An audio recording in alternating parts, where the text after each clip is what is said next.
What's up, Facebook? Thanks for joining me. Sorry about the little black thing up in the corner. If you guys are seeing that little black thing in the corner, it's just because I have a mic there. What's up, YouTube? How are we doing today? I'm really excited. Today we got an awesome video topic. Facebook, if you can't hear me, I'm having mic issues and I need to get a new cell phone because things are made really, really badly these days and there's no respect for value when it comes to providing services or products for people in the marketplace because we move too fast. So, all right, I'm really excited about this video, guys. Today we're going to go into the Karpman triangle. The Karpman triangle, it's big, okay? Boom, Karpman triangle. And guys, please, if you guys can't hear me say something, and I'll turn around and look at it, and then if you can't hear me, just go to YouTube, okay? If you can't hear me, go to YouTube. All right, so the Karpman triangle, what is it? I'm doing this way too big. Way too big. The Karpman triangle is the system which a lot of us have. It's the way we behave in all of our relationships. So the Karpman triangle. All right. This is a great system. It's a basic system for how we all hey Nicole, good to see you. Hey Joe, good to see you. It's a basic system for how we experience the majority of our relationships. It basically teaches us all the roles, okay? Roles that we take in our relationships. And hey Nicole, could you do me a favor and go to my Facebook and just see if you can hear that? Hey Maria, good to see you. All right, good. I'm glad you hear it. I'm just having troubles with Facebook, so I don't know if people can hear me on Facebook. So the Karpman triangle. What is the Karpman triangle? It's a way we view our roles. Hey, Anna, good to see you. It's a way we see our roles, okay, in life, in all of our relationships. These relationships roles take the form of business and romantic relationships and friendships, but there's three main roles that we usually fall into. There's rescuer, okay, that's one, rescuer. There's persecutor, that's another one, okay. And then here's the third one. You guys ready for it?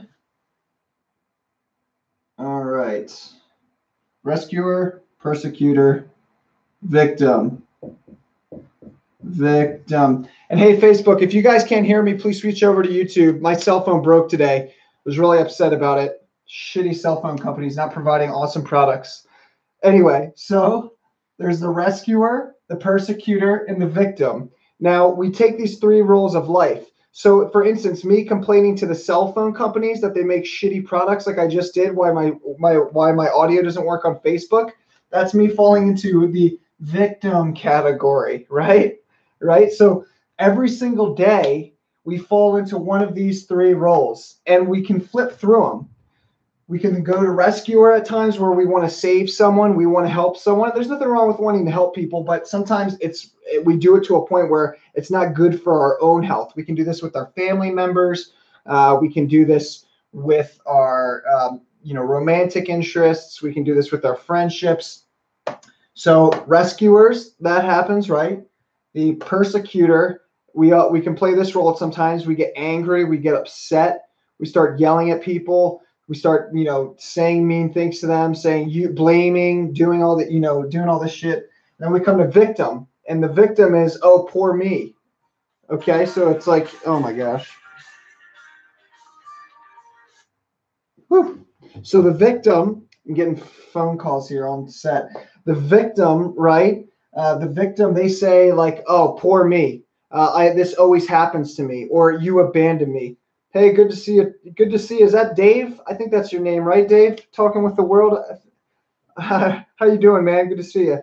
So when we're playing the victim role, this is what everything looks like, okay? When we're playing the victim role, we feel abandoned.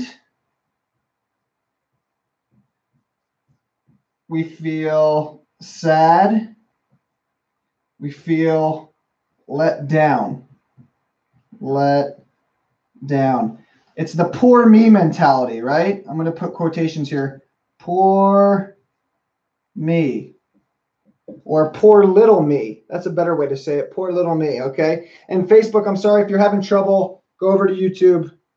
Not even that you can hear me. Hopefully you can read sign language. So if you're in the victim role, okay, you're going to feel abandoned, right? So let's say maybe someone broke up with you and that was really heartbreaking and you felt like they left you. And they're like, oh, that person abandoned me, right? That's just people working through their own patterns and issues. That's playing the victim mentality. And you feel sad, oh, woe is me. This isn't fair. That's another big one. Poor me, or this isn't fair. This isn't fair. And guys, just so you know, I'm not saying like I find myself sometimes in these. You know, I don't stay in them too long. Sometimes I'll be in it real quickly and then I'll catch myself. So this isn't like, oh man, like I'm out here outside this triangle. I never get caught up in this. No, everyone gets caught up in this. It doesn't matter if you're like the Buddha or, I mean, no, probably the Buddha probably didn't get caught up in this, but everyone goes through these, right? We go through all these roles at different times. Hey, Kayla. Hey, Gabrielle. Thanks for joining. Hey, Amos. Thanks for joining. Hey, Chronic the Hedgehog. What's your real name, Chronic? I can never remember. Hey, Hectus or Tanya. Thanks for joining.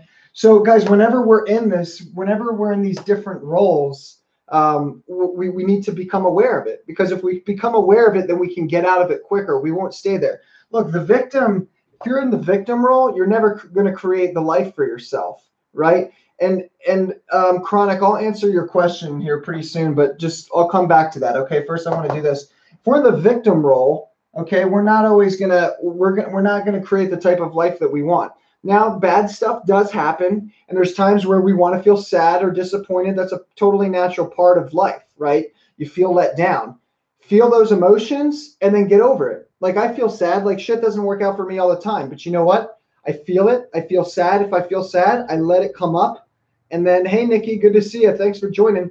I let it come up, and then I just move on. I go to the next thing. I just move on to whatever comes up next. So these three roles, we get trapped in them all the time. And the longer that we stay in that role, the more we give our own power away. Hey, Jill, thanks for joining. So the victim, I just want to make it clear here, the victim role is I feel abandoned, or, oh, I am sad, in a relationship, or you feel let down, or, your language is like, poor me, woe is me. Your language is, this isn't fair, so you say like, this is how things should happen. This shouldn't be happening to me. Look, guys, I'm gonna play it straight with you, right? Life happens. However life chooses to play out is how life chooses to play out. It's not about being right or wrong. It's not about being fair or not fair. It's just life playing out. What you want to focus on is what you can control. And this is where we want to stand outside of the triangle, right?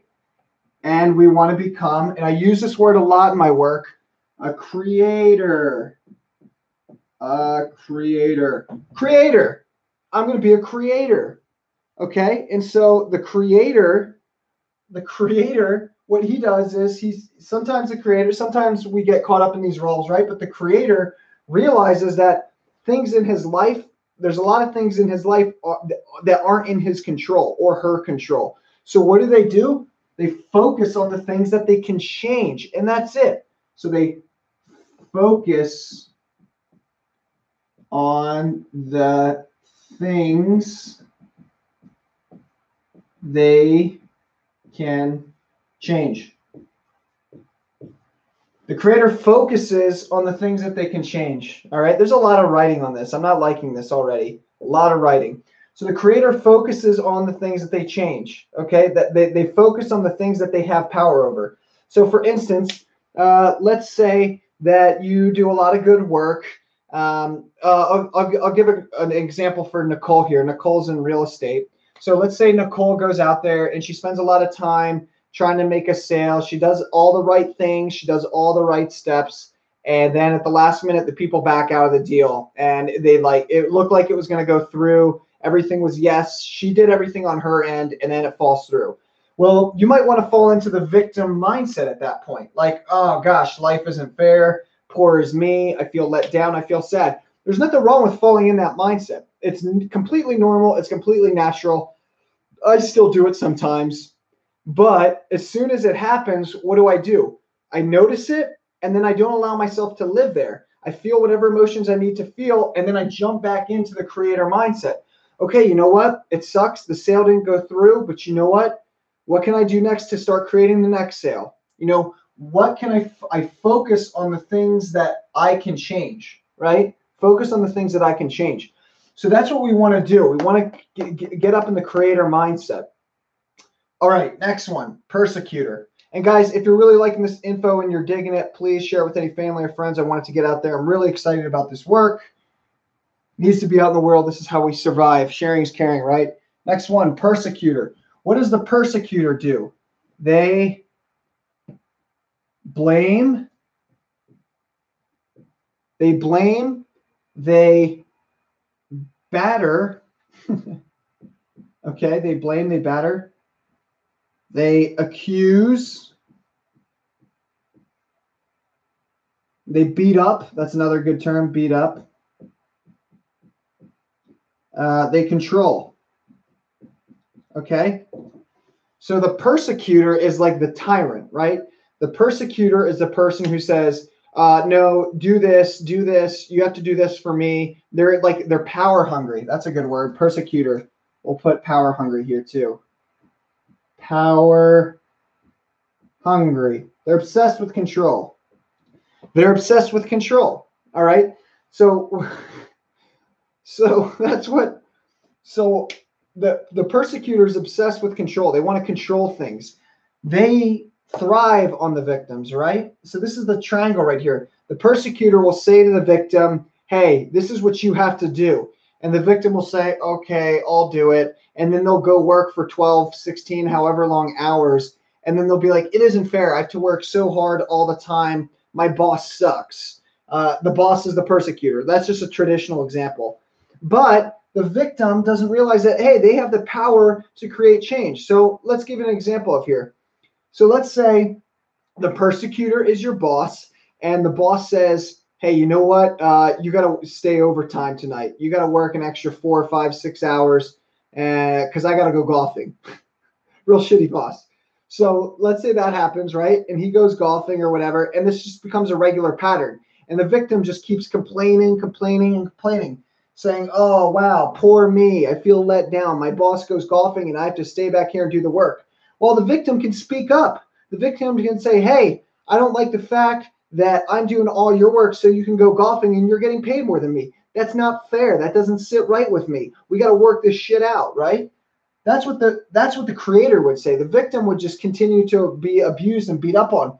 The boss or the persecutor would try to control it. He would say, you have to stay here or I'm going to fire you. He'd make threats, or, he'd beat up on the person or accuse them, say, I really don't like the work that you've been doing, so I'm going to make you stay later, right? So that's the persecutor. So the persecutor and the victim go back and forth all the time. They have this blame game. The victim blames the persecutor, and the persecutor just says, okay, well, I'm going to accuse you of this, and this next. So they just go back and forth, and they just butt heads, and it just never goes anywhere, right? So what's the last one? Okay, this one's really, really good. The rescuer. And I used to get caught up in this one all the time, and I see people do it all the time. The rescuer wants to help. They want to help. They want to help others. I hear this all the time. First, they want to help. Savior complex. I'll put that there. Savior complex. So they want to help.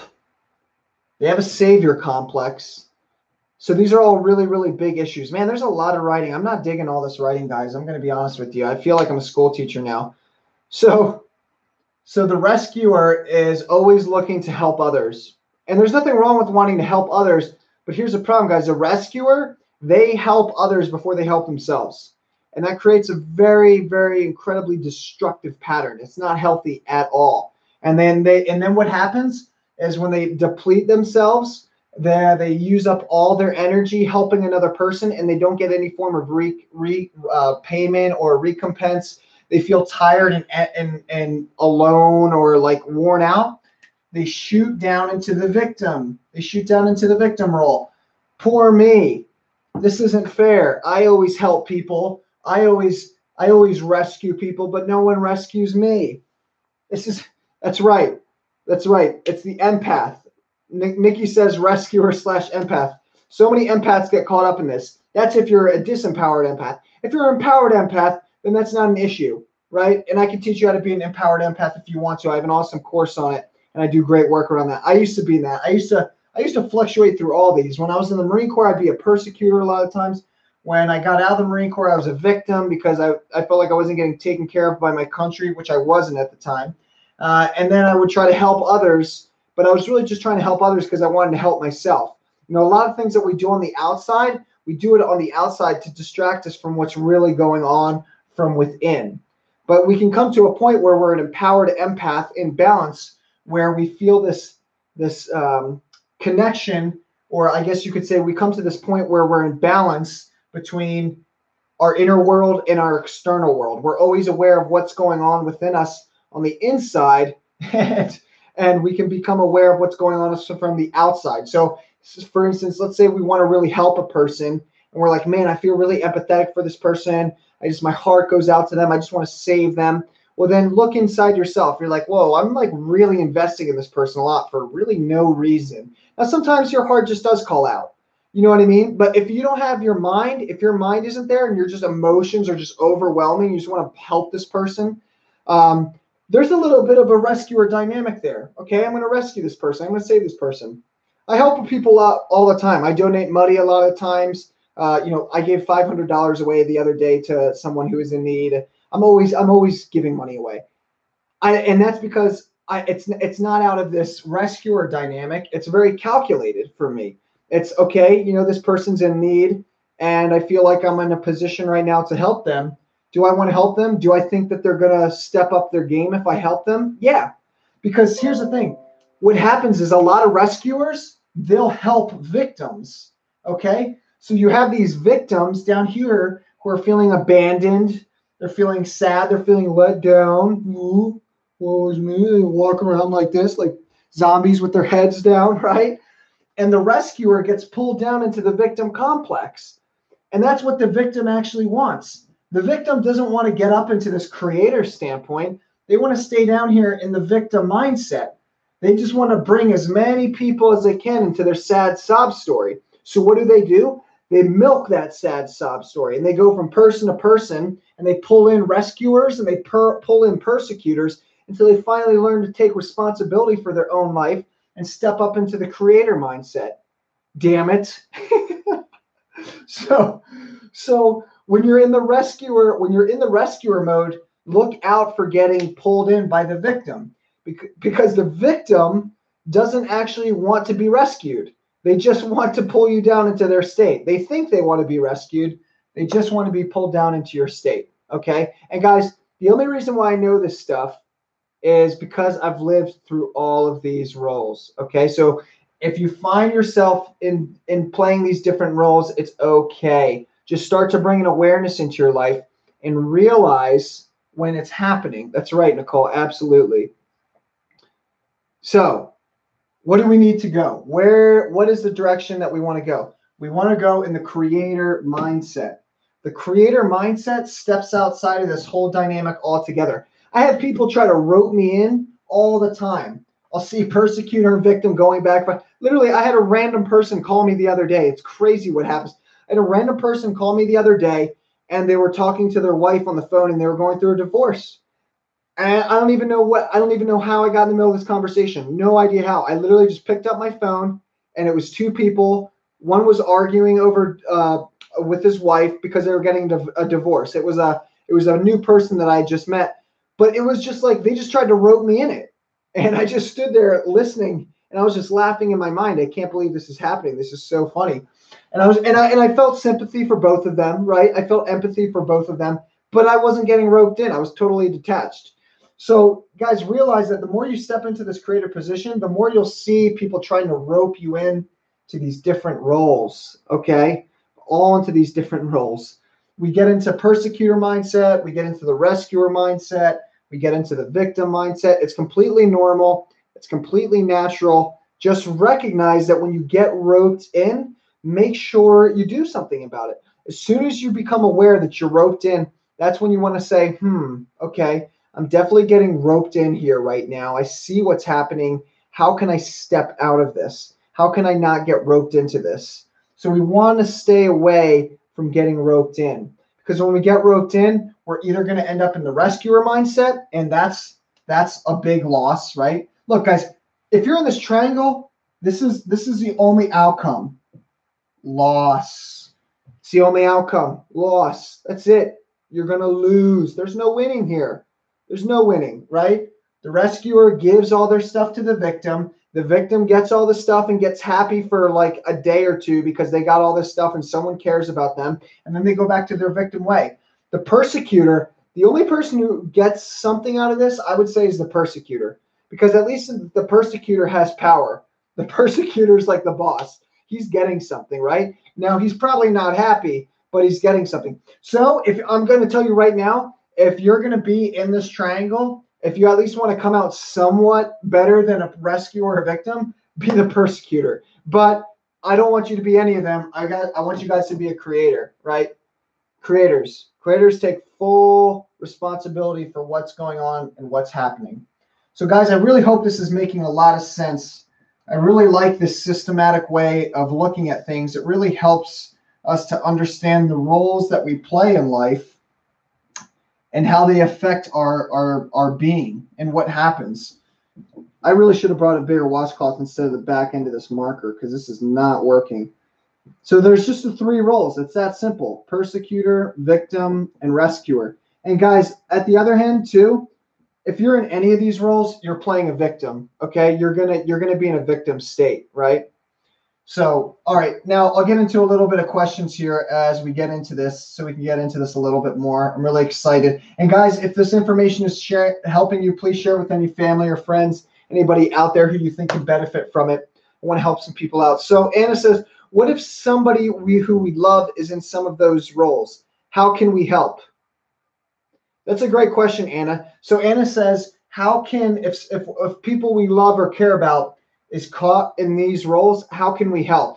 Well, first of all, don't go to the rescuer, because that question is already getting close to the rescuer thing. There's nothing wrong with helping people. Look, you can offer your 2 cents, Anna. You can say, hey guys, this is what I'm seeing. Can I help you? But keep a sense of detachment when you go in there, right? If you go in there with a sense of detachment, and that person isn't even looking for solutions. Sometimes I meet these people. They'll come to me, they'll want help, and it's just one problem after the next. One problem after the next. I offer a solution. I say, hey, what about this? And then they say, yeah, but this. And they say, okay, well, yeah, what about this? And they say, yeah, but this. And they say, okay, well, what about this? And they say, yeah, but you guys get my drift, right? There's always a but. Okay, so Anna, if someone in your life who you love is falling into one of these roles and you want to help them, see if you can help them. Offer your 2 cents. Ask them, hey, are you open to this? I see something. I really care for this relationship, but I'm seeing something that could really help you out and benefit. If they're in one of these 3 roles, then you want to go in there with a sense of a detachment so you don't get sucked into the victim or the rescuer, right? Because that can easily happen. So go in there, offer your 2 cents, ask if they're open to it. And if they're open to it, then great, cool. If they're not open to it, then step out. Remove yourself from the situation. You cannot help them. Look, guys, we can't help everyone. It's the truth. That's the truth. Okay, I'm going to write that down. I'm going to write that down real clearly here, because that's a really important lesson for sensitive and empathic people. Okay, let me just erase this. I'm going to write it down here at the bottom. You can't help everyone. You can't help everyone. Okay? You can't help everyone. Did I say it enough?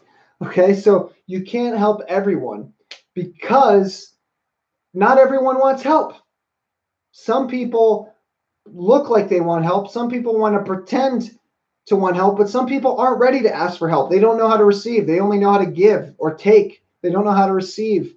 So you can't help everyone. So Anna, go in the situation, have in the back of your mind, I'm going to stay in the creator mindset. Can I help this person? And are they willing and open to being helped? Offer your solutions, offer your help. And if they don't take it, then walk away. It's that simple. I know you care about them and love them, but the best and most caring and loving thing that you can do for a person is sometimes is not help them at all and walk away. Okay? Walking away. Sometimes that's the greatest thing that we can do. Awesome. What other questions do we guys got here? Facebook, I'm sorry if you can't hear me. YouTube, I should have a YouTube sign that I hold up here so they know. Hey Andrew, thanks for joining, man. So what other questions do we got here? Let's see. So Andrew says, going back to my question, if you feel sorry for the victim, will your vibration match theirs then? Look, your vibration might start matching theirs if you start feeling sorry for them, but the only way it's going to actually match theirs is if you come down to their level and you live with them. So if you feel sorry for them, you say, oh man, that person's playing a victim. I'm sorry. Like that's a shame. And then you start contributing to them and giving to them, then you're going to lower it. Then you're going to be down at their level. However, if you can look at them and say, wow, that's a shame. Like I look at people all the time and say, that's a shame. Like that's just a shame. You know, it doesn't mean I'm not empathetic. I'm incredibly empathetic. I just have control of my empathy. That's another thing about being an empowered empath. When you're empowered, you have control of your empathy. You can choose when you want to be sensitive and feel as opposed to when you don't, for the most part. There's still sometimes where I can't choose, but if I ever have that, if that ever comes up, it's because it's a really critical, important situation and I need to feel. So yeah, Andrew, don't even worry about that. If you feel sorry for someone, just recognize that you feel sorry for them, and then just, you know, if you want to offer them help. But if they're only just going to bring you down, then don't even bother with them.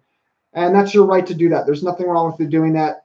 You shouldn't feel bad for walking away from people who you're willing to give them help and they don't want it. That's a shame on them. That's their own curse. That's their own problem and issue.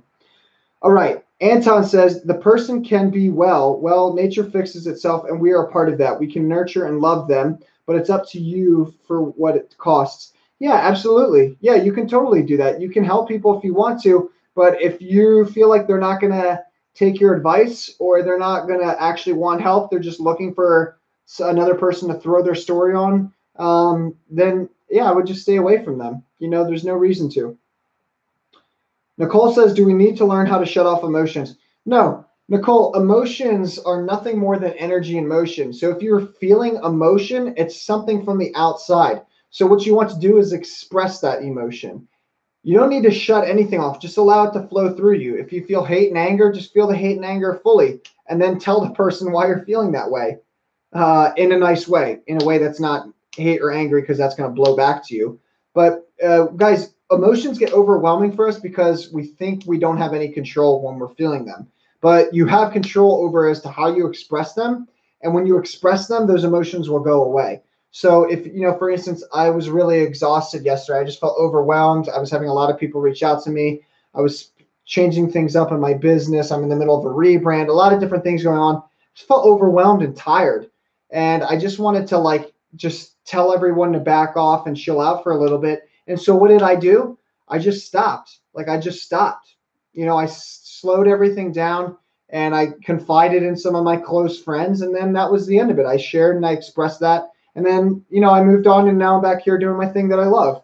So it's just whatever emotions you guys are feeling, especially for you, Nicole, if you're feeling something, you just, okay, it comes in, it's there, and then you just release it and let it go. No problem. Okay, so just express it, but express it in a way that's beneficial. You know, if you're angry, you don't want to just start flipping out on people. But if you're angry, there's real reasons why you're probably angry, and it has to do with certain types of people in your life. You need to figure out where that anger is actually directed to, and then talk to those people. Say, hey, I feel really angry and resentful about this. This is not okay. You know, a lot of people have past relationships that they're upset with how they didn't go. Reach out to those people and tell them how you feel. So you know what? I feel really, even though it happened I did this when I was going through a big part of my awakening. I had anger and for people, for things that happened 3, 4, 5 years ago. I reached out to those people and said, hey, you know what? I didn't realize this. I still got a lot of resent in my heart about this situation, and I want to clear it out. And and I asked, can we clear this out in a legitimate way? And that's scary for a lot of people to do, but you'll feel so much better and lighter when you do that, when you don't hold that in, when you don't hold that within your own being. Hey, Luz, good to see you. How's everything going? I hope you're well. Hey, Audrey, good to see you. So Nikki says the best thing to do is to know yourself and have boundaries. Don't be a bleeding heart people will just take. Yeah, don't be a bleeding heart. There's no reason to. You can help people. You can have compassion and empathy for them. I mean, if I want to, when I kill a bug, I can have compassion to the point of tears for that bug, but I just control it. You know, I just say, all right, hey, sorry, buddy. I gave you 3 warnings to quit buzzing around me, and you're annoying me, so I'm going to have to kill you now. And I do it. So, yeah, don't be a bleeding heart. That's exactly it. So Anton says, look at them in a positive light, have empathy for them. Yes, but transform that shit. Yeah, and you don't have to transform it either, Anton, because sometimes transforming stuff for other people, you're taking away their own lessons for them. If you're getting paid to do that, that's another thing. Like you're helping them work through it. But if you're like trying to do energetic work on a person unconsciously, you're just going to drain yourself. Like don't help people unconsciously. Don't try to help people unconsciously. That's not your job and that's not your place. And you're going to burn yourself out. And eventually you'll feel resentful for that person because you're trying to take on their lessons for them. So yeah, transform your own energy or what's coming in for you. But the best way to transform your own energy or whatever is coming into you is to communicate to people effectively. That's how you transform stuff. I have energy come into me all the time, and I'll reach out to people. I say, hey, are you feeling this way, or is this what's going on? And they'll be like, how'd you know that? Well, I was like, I felt it come in, but you just aren't voicing it. Do you want to clear this through? So that's really what it really comes down to. Oh, good, Luz. I'm glad everything's going well for you. Audrey says, I felt bad for doing that. Feel bad for doing what, Audrey? Hector says, best way to release trauma energy, to dig my way out of a constant victim triggers. Yeah, that's great. That's great. That's absolutely true. You want to dig yourself out of victim triggers, but also just start noticing when you start going into the victim mindset. And as soon as you start going into it, just giving yourself compassion, love, and care. And then eventually you won't feel like a victim anymore because you'll build a part of yourself that is always capable of giving yourself compassion, care, and love whenever you feel like you get triggered.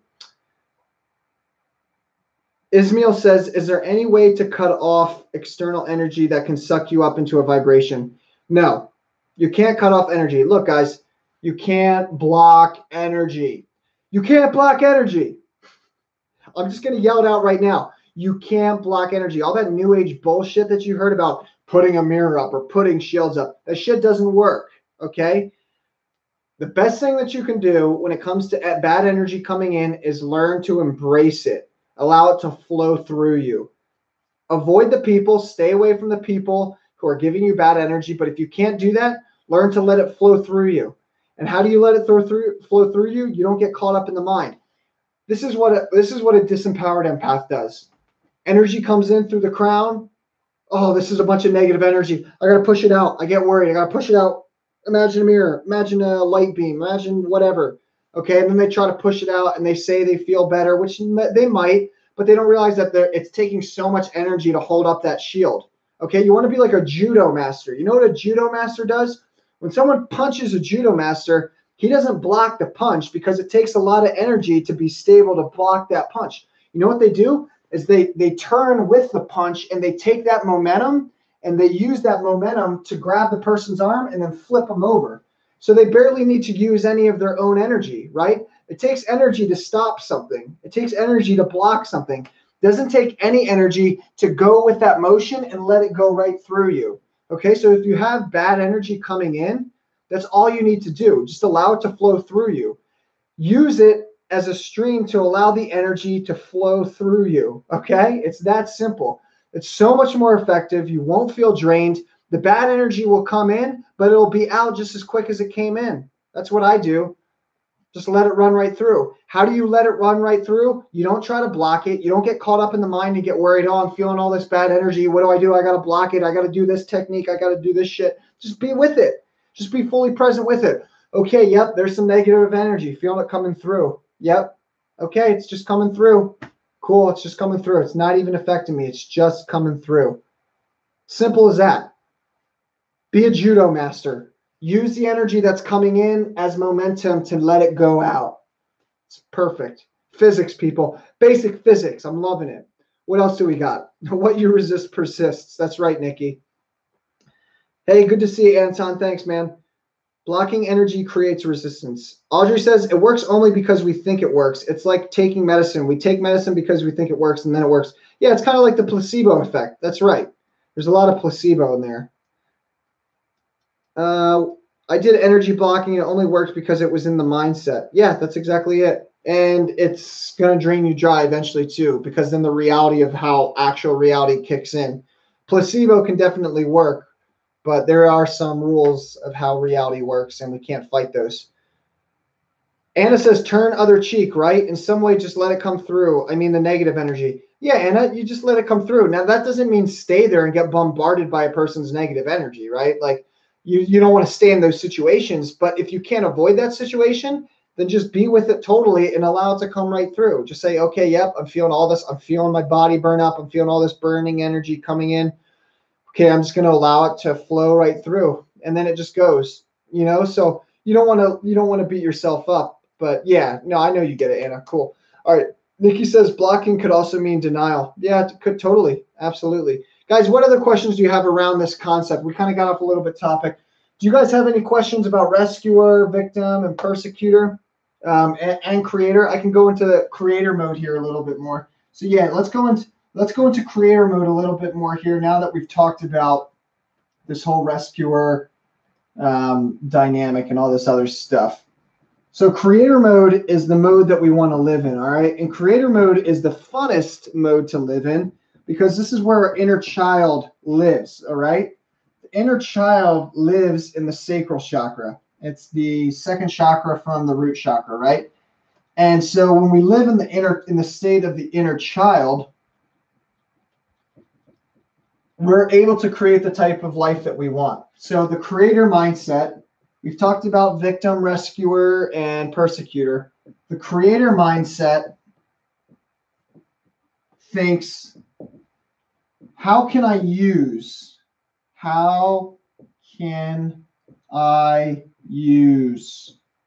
this situation?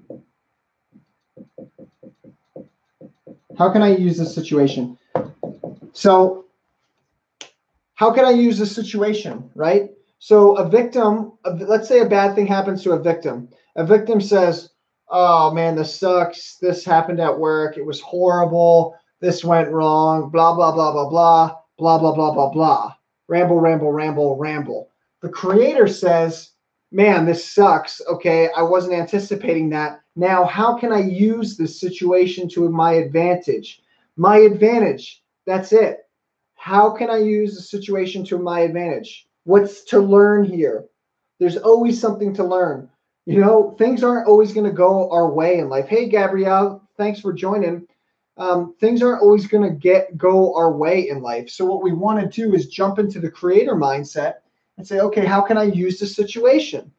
External situations are always not going to go the way, not always. There's going to be times where they don't happen the way we want to. But guess what? This is where creator mindset comes in. The creator says, okay, well, I didn't want that to happen, but it still did happen. How do I learn from this, and how do I fix it? How do I fix it? How can I make it better? How can I turn this into advantage, even if it's a small little advantage? So anything bad that happens. So for instance, I broke up with my girlfriend like 2.5 years ago. No, a year and a half ago. Loved her to death. She was an awesome girl. I gave so much stuff. I left the state. I left a scholarship. I left all this stuff because I loved her. I moved in 3 or 4 weeks later with her, realized that I had some healing experiences, realized that, okay, this isn't meant to be. We're not supposed to get married. I'm evolving and we're at different stages in our life. It's not going to work. It was horrible. It was completely devastating and heartbreaking to me.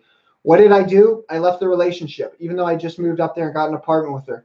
Now, the victim would say, this sucks, this isn't fair, this isn't right, blah, blah, blah, feel abandoned, all sad, all this other shit. And I still felt sad. I still felt heartbroken. But I also knew that for me to make that decision, I was coming into a deeper point of myself raising my vibration because I was following my true self. And I knew that because I made that decision that I would find a better mate after that, because I had raised up my own level. I made the right decision. I followed my intuition. I followed my self-guidance.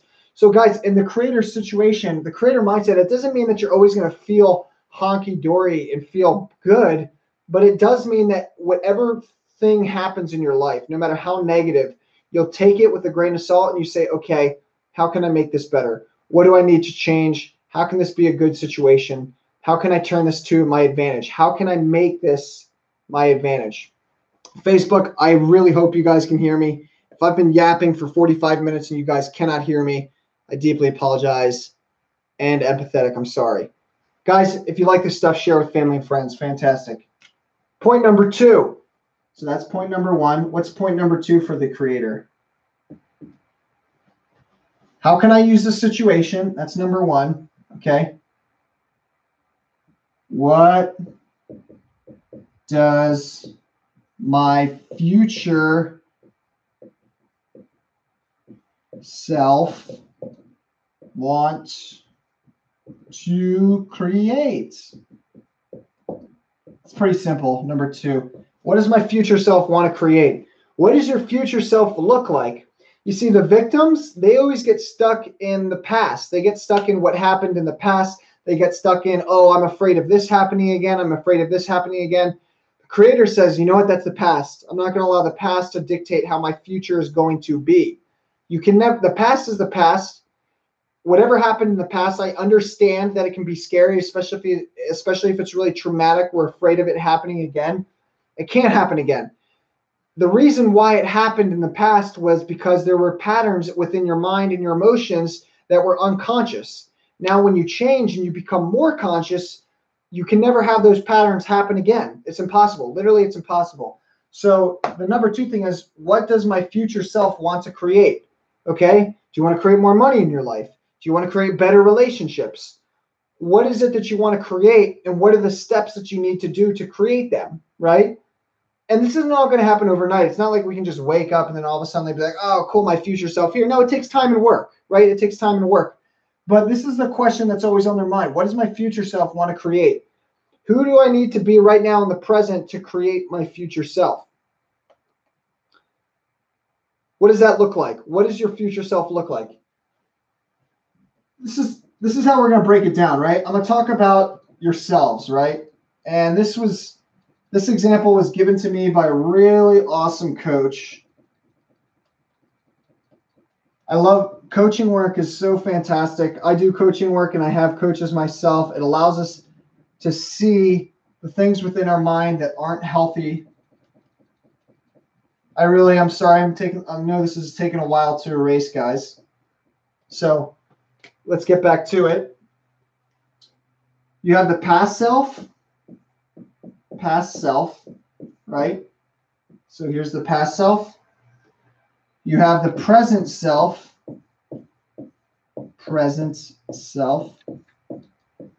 boom, and the future self. Woo, future self, yeah. So past self, present self, future self. You want to honor all 3 aspects of their being, of your being. To be a creator means to honor every aspect of this, okay? So there's your present self living here, and you're saying, okay, well, this, and let's say we're just going to put an average face, right? You're looking back to your past and you're saying, well, there was some crazy shit in there. You know, there was these stories, bad stuff happened, bad stuff, you know, whatever. Some good stuff, just stuff, right? So let's say you had bad stuff happen. And in the present, you're worried and anxious. You're worried and anxious about that bad stuff happening again. But what you want to do, and that's okay, it's totally normal, you know, because that was your past experience. So many people get caught up and they think, oh my gosh, I don't want all this past stuff to affect me. I don't want to, I had this happen and I don't want it to happen again. And the real thing about it is, guys, life wants to teach you lessons. It's what we're here for. rarely will you have to have the same experience over and over again unless you haven't gotten the lesson. So if you're worried about something happening again from the past, that means that you have a lesson that you didn't learn, and that's where you need to work with someone to extract that lesson out of you. Because then you get the lesson, you experience the emotion of that experience, and then you say, oh, wow, I get what happened now. Okay. And then you can move on to the next lesson. Life is a school. Literally, it's a grade school, K through 12. So there's your past self, there's your present self, and then there's your future self or your ideal self. And your ideal self is happy. He's smiling. Yay. I have a great life. I have money. I have a house. Yay. I have a house. I have security. I have family. I have all this other stuff. You know, everything that every human being wants. Well-being, survival, safety, all this stuff, right? Now, a lot of us are worried that we can't get into our future self because of what's happened into the past. A majority of our orientation is towards the past. So how do you get into, I don't even know how we got on this topic. Okay, creator mindset. That's how we got on. So how do you get yourself into your future self? Create a dialogue with your future self. So here's, let's say your past self. We'll call your past self version 1.0. Okay? And this was done to me by a coach. A coach really helped me understand this. Really appreciate it. His name's Alan. Great coach. Your past self is version 1.0. Okay? Your present self is version 2.0, but you want to get to your future self, which is version 3.0, right? Yeah, you guys see product releases, right? The first version of the product sucks. It's horrible. It like blows up and everything. Then the second version's a little bit better. Third version's even better. Fourth version gets awesome. Fifth version's best selling. This is how life works. There's different versions of us. We're always getting better and better and better. Hopefully. I mean, we are. Some of us just take longer to get there because we need to be kicked up the butt.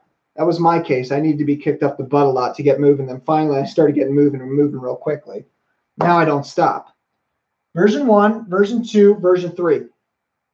What you want to do is if you find yourself worrying about the past repeating and not getting into your future self, communicate with your future self. You can literally communicate with it. Like just how you communicate with your past self. Oh man, I'm like really worried that this is going to happen. What happens if this thing shows up? Yada, yada, yada. Communicate with your future self. What would your future self look like? Not just imagine what you want, but what would your future self tell you? Okay, so let's say your present self, right? Let's say your version 2.0, okay? Let's say your version 2.0 and you're having some issues. And version 2.0 is like, man, it's really hard. I don't know how to get over this problem. Maybe I'm not selling enough houses. Maybe I'm not making enough money. Maybe something's wrong. Well, how do you solve all those issues? Call up future self. Get future self on the phone. Get version 3.0 on the phone, the updated version. He's there. Okay, our multi-dimensional being spans across time and space. Get him on the phone. Get him on the line. Take some time. Put everyone away and say, oh man, you know, okay, I got this thing going on. Future self, version 3.0 of me. What should I do in this situation? You know, this is what I got going on. What would you do in this situation? And slowly, what happens is when you do this exercise, you actually bring in the energy of this guy. You literally bring it in.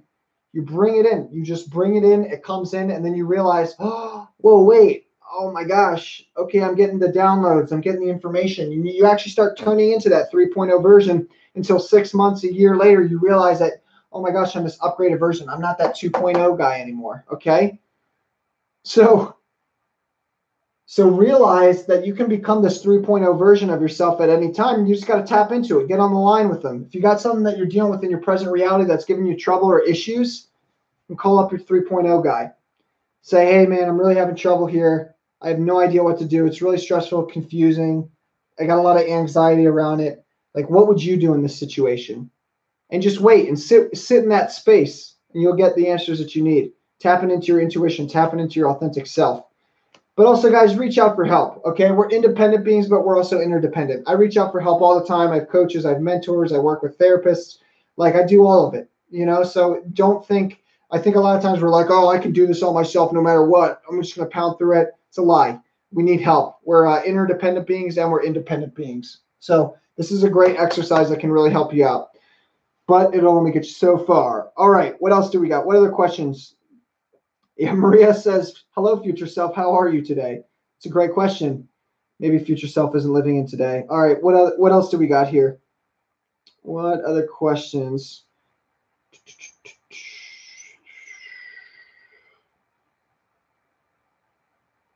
Awesome. Guys, any more questions at this point? Ren says also, how do we learn to focus? Yeah, Ren, that's a great question. How do we learn to focus? Just like this. Focus. That's how we learn to focus. We quiet our minds. We stop consuming crazy amounts of information, right?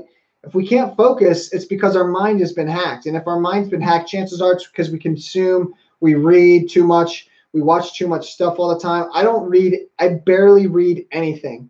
Barely read anything at all. All this stuff comes straight through me from my internal wisdom, or it comes from the coaches or mentors that I work with.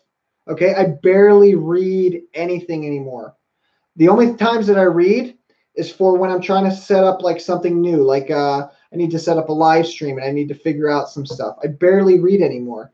Okay, you have all this wisdom within you. All this can come out within you. You can tap into the collective conscious, whatever it is that you want. You just got to learn to just focus. And focus comes from staying focused on one thing. You condition yourself. Okay, I'm going to sit here and I'm going to focus on just this for 30 minutes. I'm going to turn off my cell phone. It's just practice, just like anything else. You just got to practice it. Awesome. What else? What other questions do we got here, guys? Ren says, what if your intuition changes? I'm a very certain question, like, should I stay with this one person? I believe the law of attraction has a lot to do with it. It goes from a dark no to a content yes, stay. Yeah, so that gets confusing. We try to listen to our intuition and it keeps changing. Look, guys, at the end of the day, your intuition will say whatever it is that you want, but you just got to make a choice, hands down. That's just it. That's scary for a lot of people. Look, a lot of people, they get scared to make choices because they don't want to make the wrong decision. Okay, so if your intuition is saying yes and it's saying no a later time, that's called indecisiveness. And you know how you wreck indecisive? You become decisive. You know how you become decisive? You make a decision. That's it. It's that simple. You don't know the outcome. It's okay. See, people, they wreck themselves. They give themselves anxiety and worry and, oh, should I spend this amount of money on this? Or, oh, should I do this thing? Or, oh, should I? Look, the most successful people in the world, they just make the decision right then and there. Okay, yep, we'll do it. Fuck it. Let's do it. Go. Boom. Do it. And if it fails and falls flat on its face, then guess what? They didn't fail. They just got feedback. There's no such thing as failure. There's only feedback. So if you're thinking about leaving a person, let's say that, Ren, maybe that's your issue. You want to leave a person. I'm just guessing. I don't know. I have no idea. You want to leave a person, but you haven't had the courage to leave them yet. So you say, man, one moment it says yes, another moment it says no. Well, that's indecisiveness. So just make a decision. I know it's scary and it's a big decision, but see, you can think about decisions all the time, paralysis analysis. And I'm not saying that you shouldn't think. You should. But eventually you get to a point where it's just paralysis by analysis. And you say, you know what? I don't need to do this. I just gotta just make the decision and go to it. That's it. It's that simple. You know, just make the decision and go to it. Decisiveness. How do you wreck indecision? You become decisive. How do you become decisive? You make decisions. How do you make decisions? You say, I'm going to do this. Choice. You just do it. It's that simple. So don't worry about this. I used to worry about, oh, am I making the right decision or am I following my intuition? And then I just said, fuck it all. I'm just going to make this decision. Okay. You know, and that doesn't mean you be impulsive, but it should be a balance of impulsivity and a balance of thought, of calculation. You need to meet right in the middle. Remember, life is all about balance. Everything that you can want in life exists in balance. You can calculate everything down to like pi, 3.14 to infinity, right? Or you can say, or you can do the other and just become, oh, just be at a whim and, okay, I'm going to do this. And then, you know, become impulsive in your life. Or you can say, okay, let me think about this. Okay, yeah, I've thought about this, thought about that a little bit. Be a little calculated and then just make the decision and go in. It's that simple. You know, we make it a lot more harder than ourselves than we think. Don't be afraid to make mistakes. If your intuition's saying yes and no, it's because we're afraid of making mistakes. Hey, Kiki. Good to see you. Kiki says, Jared, in your experience and your knowledge, how much influence does a temporary lapses into negative thoughts have on a persona ability to call in abundance? Okay, look. All right, this is great. I'm just going to clear this shit right now. Great question, Kiki. Thank you so much. I see this all the time. People get worried that, okay, if I have negative thoughts and because my thoughts create my reality, then I'm going to manifest negativity all around me. I worked myself into the worst anxious storm doing this. I thought, oh man, I can't stop thinking of homeless. I'm going to become homeless. Oh God, what happens if I become homeless? And then I had to live in an extended stay place and out of my car for like a month or something like that. Everyone gets so worried that, okay, because your thoughts manifest and create reality, then if I have one single thought or if I have a time where I'm down and I'm not feeling well, then we don't allow ourselves to feel those emotions. Look, guys, it's totally normal, okay? When you're feeling down or negative or whatever, feel it, allow yourself to feel it. Don't worry about attracting all this crazy shit, a hailstorm or your house burning. Like, you're just going to make yourself worse. You're just going to work yourself into this crazy anxious loop that's just like horrible, Yeah, Nicole says she does that. I've totally been there, Nicole. I used to do that. We don't need to do that. Okay, you're just torturing yourself. So next time you lapse into a negative mood or negative thoughts, don't worry about it. Okay, just feel whatever it is that you want to feel. If it's coming up, it's coming up. Remember what I said earlier about negative energy? What do? You just allow it to flow through you. Okay? See, this is what if you try to control it, and if all this negative stuff is coming up, and you're worried, oh my God, if I do this, then my life is going to fall around me, and everything's going to be bad. Like you're just going to create more anxiety for yourself. That's not even worth it. Like, no, just feel it. Do whatever you have to do. Punch a punching bag, yell at the wall, kick rocks, throw sand, do whatever it is that you got to do and get it out of your system, allow it to flow through you, and then just work up to it from there. Hey, Beth, good to see you. Work up to it from there. It's that simple. So it really just comes down to being able to feel whatever's coming in for you, seeing it, and then being okay with it, and just saying, you know what, I'm just going to move on. I'm just going to move on. It's not a big deal. So I hope that helps. I hope that helps, Nicole. All right, good. I'm glad I can help you, Nikki. Yeah, I used to do that too. There's no reason for it. Feel whatever it is that you need to feel. It'll go through you and it'll be out of your system, and then you'll be a much happier and higher level. Look, guys, in order to get up to a peak up here, you have to go down. It's just how it works, right? Jesus was in the Garden of Gethsemane for 3 days, nervous and anxious, crying out to God, look, God, I get that I got to be crucified, but if I don't have to, can you please not? It's the most moving story in the Bible to me. Such a human and so divine at the same time. I get tears when I think about it. Such a human, divine person crying in the Garden of Gethsemane for 3 days, asking God, knowing that he's about to be crucified, but at the same time saying, God, I'll do this if I have to, but at the same time, I'm really scared. I don't want to do this. He wasn't thinking, oh God, I'm thinking I'm getting crucified. I'm definitely going to get crucified now. I'm getting worried and worried and worried. He just felt it. He felt it. And he was honest with himself. He said, yeah, I'm scared. This is terrifying. I don't want this to happen. God, can you pass me a bone here maybe?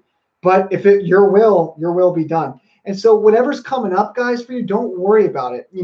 Don't worry about trying to control your thoughts. You're just going to drive yourself crazy if you do that. Just allow it to flow through. All right. Any other questions, guys? What do we got? What do we got here? Any other questions? Last question. Then I'm going to go make myself a fruit smoothie and chill out on the couch or make a call or something. Kiki says, do you sage, smudge, or take salt baths? How do you feel about these types of things?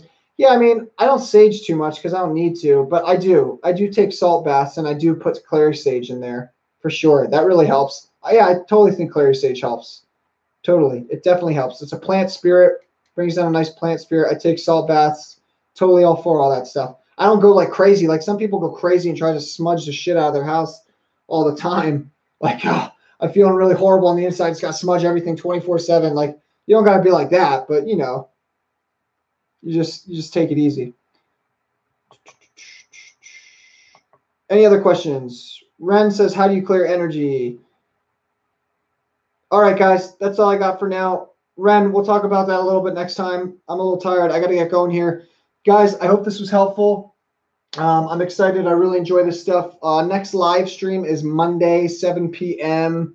So join me for that, please. I'll release a YouTube video or something on Sunday. But guys, if this is really helping you out, please share with any friends or family. I really want this information to get out there, start helping people. So please, if this helps you, then share it with friends. Also, guys, I think I have one more announcement. I can't remember. Yeah, I'm in the middle of a rebrand. So that rebrand will happen in about a week and a half here. I'll have everything rolling out. And I'm planning a retreat sometime soon.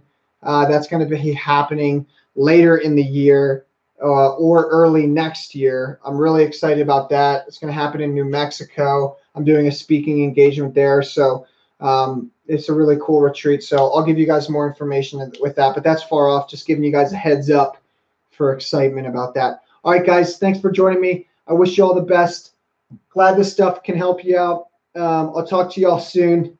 Have a wonderful day. Bye now. Still streaming. Not